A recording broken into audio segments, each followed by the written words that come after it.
So, I saw him last year playing second a little bit. He's able to turn out a play. He makes the routine plays. But moving around to the other side is it was kind of like what I wanted to see, and he's been good.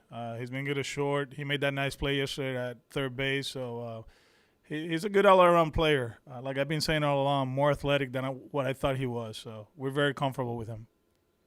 Do you see second base as being, Kike's position, or do you see it kind of being a position where you'll use a lot of different guys, or how do you look at it? We're gonna use a lot of guys, but obviously Kike is gonna play a lot of second base. Like I've been saying all along, most likely when we have the lead, obviously we have to make a decision with him because he's above average in every position. But I think he'll end up playing second most of the time when we had the lead. So also Marwin, who hasn't played that much, right, the last 2 years. At second or short, he's been really good, really solid. I knew that coming in. It's just a matter of how Minnesota used him the last 2 years, but we feel very comfortable. Not only how they move or what they do, turning the play, which is very important at this level.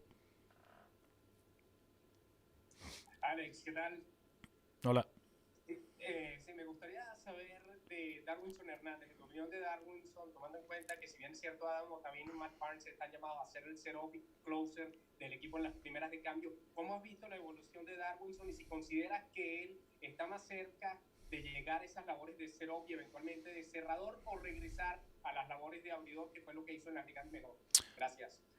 No, a Darwinson lo vemos con relevista. Esa decisión la tomamos en el 2019 y el año pasado, obviamente, por las cuestiones del virus, no pudo tener una temporada completa y no se sintió bien cuando regresó, pero está al 100% ahora y nos sentimos cómodos con él dándonos outs tarde en el juego. Él es una persona sumamente importante en nuestro bullpen. Su recta, como decimos, juega a este nivel contra zurdos o derechos y le vamos a dar la bola en las postrimerías del juego y nos sentimos bien cómodos con él.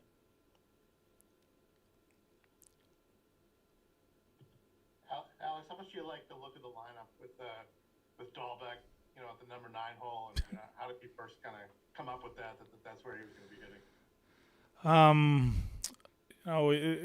It's something that I envisioned throughout the offseason. You start playing with names and players, and at one point we had other players involved, right, in our program, and then when we made the trade with Kansas City, kind of like instead of going from those three lefties, we had a different type of left-handed hitter, right, with Frenchie. So it was one of those. So how are we gonna deal with Rafi and Alex? How are we gonna split him up? And we're still thinking about how we're gonna do it, but it seems like the guys have stepped up and do their job in certain positions, and then somebody has to hit 8th, somebody has to hit 9th, and if you look up and down our lineup, it seems like it fits. It's just a matter that those two guys most likely will hit down there when Frenchie is healthy and with Bobby, and it's just the cards that we have, and you have to maximize your lineup, and I do believe this is a great way of maximizing our lineup. You see the at-bats, even Frenchie in the short period of time, although, it's still spring training, you can see a conscious effort of making contact, which, it'll be great for him if he makes contacts. He can do damage. And then with Bobby, it's just one of those that we will protect him.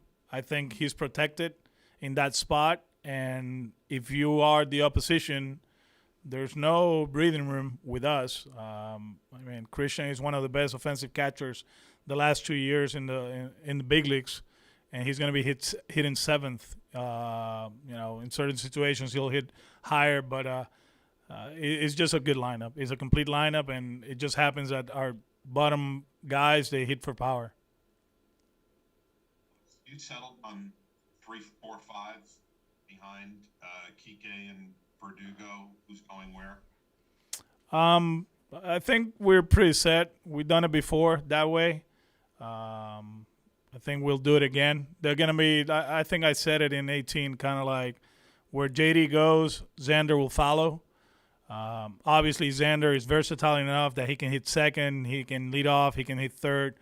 But as of now, I feel very comfortable with those two dancing together, quote unquote, and then Rafi hitting behind them. And in terms of the the last couple of bullpen spots, is there anyone other than McCarthy from among the non-roster guys that you still see in the picture? It's hard to say, but I think it's coming down to, he's involved in the race. I do believe, he's a strike thrower, a different look, like I said, and he's been doing it through spring training. Is it a small sample size? Yes, but there's a reason you signed these guys, right? You give him a chance to win a spot, and he's done an amazing job for us. So I do believe it's coming down to just a few guys, that there's not too many involved in the conversation. Alex, last year, obviously you weren't here, but the pitching staff struggled throwing strikes, gave up a lot of homers. What do you look at in terms of the mindset that you want to see from the staff this year to rectify some of those numbers? We struggled throwing strikes in 19, so if we can, we can talk about that one. But our best pitcher led the league in walks. It felt like our bullpen, we always were in a 3-2 count. We were walking a lot of guys. We were really good about going 0-2 in a hitter, and just somehow, some way, they ended up at first with a walk. There were a lot of situations that we had 2 outs, nobody on, and all of a sudden we walk a guy, and then there was a 2-run homer. So, like you said, I wasn't here last year, but I can talk to you about 19 and my mindset going into 20. And you have to be more aggressive. Stuff plays at this level. You got to get people out in the strike zone. That's the most important thing. We can talk about high fastballs and breaking balls down, but if you're not close to the strike zone, they're not going to swing. We live in an era that, yes, true outcomes, happen: home runs, walks, and strikeouts.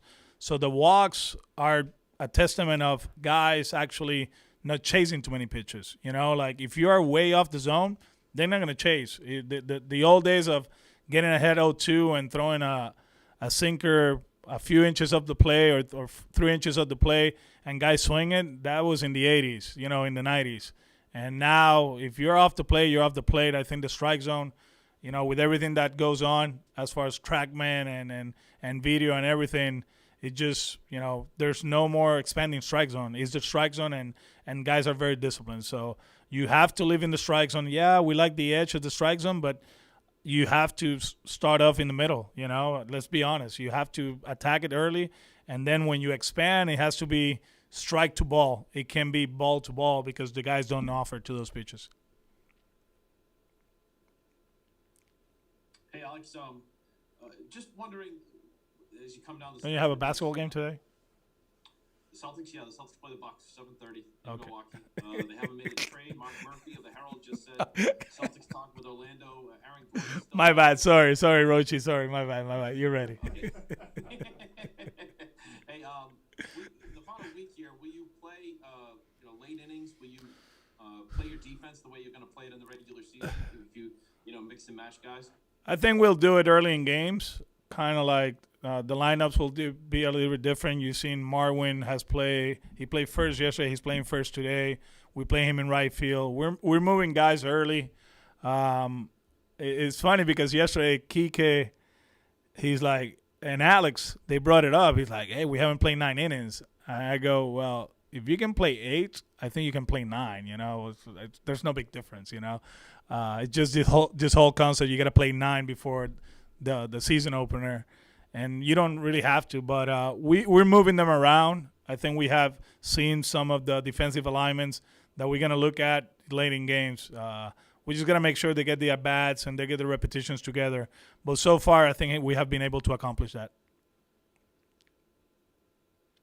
And thank you for the update. Alex, luce que Kevin McCarthy y Garrett Wilcox pudieran ser útiles para el conjunto. ¿Qué nos puede agregar sobre eso? Son 2 buenos lanzadores que están aquí en distintas situaciones. Uno fue seleccionado en la regla 5 del draft y ha hecho todo lo posible por ser parte de este equipo, no solamente como lanzador, sino como persona. Para ser un muchacho que no ha participado en el béisbol varios años por lesión, de verdad que ha sido refrescante no solamente verlo competir, sino también verlo cómo se mueve en el clubhouse, en el training room, en el gimnasio. Es tremendo muchacho y de verdad que nos gusta.